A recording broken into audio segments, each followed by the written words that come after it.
Hi, I'm David Sporich, and welcome to my TED Talk about how science fiction influenced spaceflight. Way back in 1865, a man named Jules Verne decided to write a novel. This novel was called From Earth to the Moon. The novel was essentially about a group of travelers who voyage to the moon in a giant cannon, and they travel with a bullet and essentially smash into it to travel and explore the planet. George Méliès was then inspired by this entire novel and created a movie out of it called A Trip to the Moon. This is a highly influential film and was considered an international sensation, implementing the far-out idea of space travel and rockets into people's heads. Science fiction at the time was still considered just a depiction of our future, but little did everybody actually know how much like this type of movie and the novel would actually end up changing and influencing the world for the better. In the movie, they also use a giant cannon. This is a more visual depiction of it. As you can see, it's massive and just doesn't really make sense.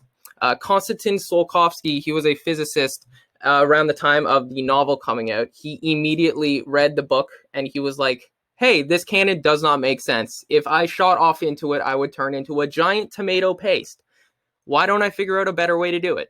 And he did. He figured out a multi-stage rocket. So what that means is the rocket would be separated into separate stages depending on how high up in an altitude you were. So if you were higher up, you'd use your later stages and you'd cut off your first stage. So you'd use less weight and you would incrementally speed up. This essentially was the E equals MC squared of spaceflight. He broke escape velocity. He managed to figure it out.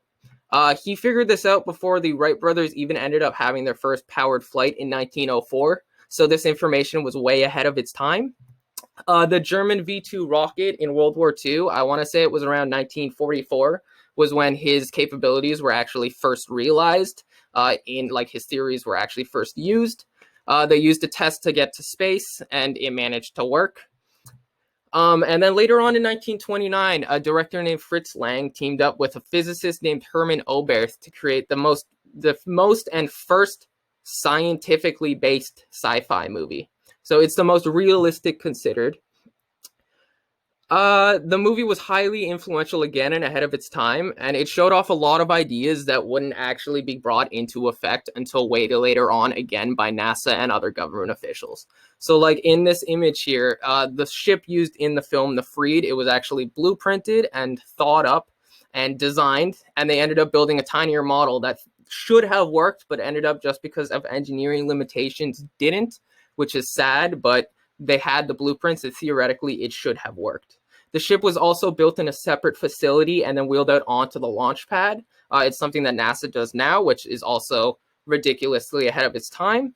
The ship is then placed over top of a vat of water, which you can see in the image with just a black hole there.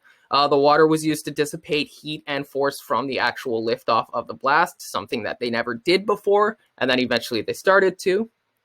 The film was also the first time the counter for countdown to liftoff, the T minus 3 seconds to launch thing, this was the first time it was ever used ever, and that was quickly adopted by the spacefaring community.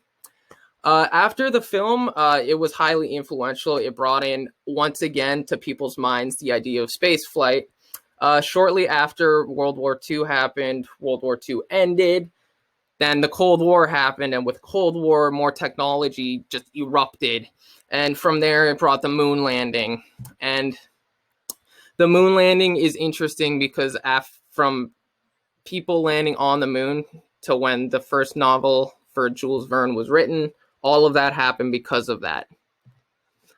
All of this was brought on because of one man's idea to be different, to be out there and create a new genre of storytelling, science fiction. Science fiction started the idea of space travel as a tangible thing people could actually imagine, and since then has become one of the biggest reasons that we actually further push ourselves to reach for the cosmos. Why would we spend a ludicrous amount of money to go to space when we could put it into other resources that make more sense? But science fiction dissolves that thought, instead filling your mind with dreams of another world, and who doesn't love daydreaming? I'm David Sporich, and thanks for coming to my TED Talk on how sci-fi influenced spaceflight for the better.